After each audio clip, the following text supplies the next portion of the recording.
চলো, তিস্তা নদীর ওপরে গেট দেখো, এই গেট দিয়ে অল্প অল্প বেরোচ্ছে, তাতেই এরকম দেখো অল্প মাত্রায় ঢেউ দেখতেই পাচ্ছ তোমরা। কিন্তু আর গেটটা খুলে দিলে তার মানে বুঝে যাও কিরকম জলরাশি আসবে এদিকে। আর যেখানে এখন এই মুহূর্তে আমরা বালির ওপর দাঁড়িয়ে আছি, সেখানে একদম পুরো জল ভরে যাবে।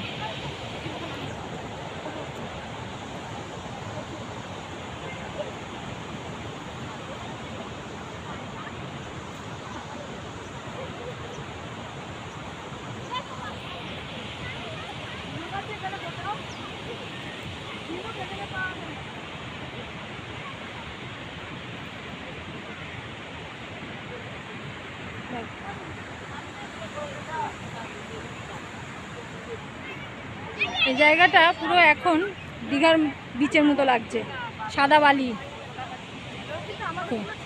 এছাড়া বকখালি এরকম লাগছে। যদি আসল না হয় না তোর বড়ই থেকে যাবে, আর যদি